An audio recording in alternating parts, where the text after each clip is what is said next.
WhatsApp Billal ভাই গতকালকে একটি ভিডিওতে প্রকাশ করেছেন তিনি আর মানবিক কাজ করবে না, কারণ ওনার মানবিক কাজ পোষায় না। সেটা ওনার ব্যাপার, কারো পোষাইতেও পারে, কারো নাও পোষাইতে পারে। এখন থেকে তিনি নিজে প্রকাশ করেছেন নেক্সট টাইম কাজ করলে বান্ডেল হিসাবে কাজ করবেন। কীরকম? তিনি লাখ টাকার উপরে ওনার বাজেট থাকবে, সে বাজেটের উপরে কাজ করবে, তাও আবার গোপনীয়ভাবে, প্রকাশ্য দিবালয়ে নয়। তো আমরা যারা চিন্তা ভাবনা করতেছি যে ওনার সাথে দেখা হলে বা দেখা করে একটা ছবি তুলবো বা একটা ভিডিও বানাবো, এরকম একটা চিন্তা ভাবনা সবারই মাথার ভিতরে আছে যারা ব্লগার বা কন্টেন্ট ক্রিয়েটার।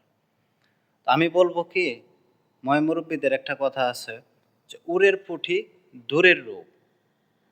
খেয়াল করেন, আপনার আশেপাশে যারা আছে বা আপনার মাথায় যেই কাজটা করে ধরে সেই কাজ করেন।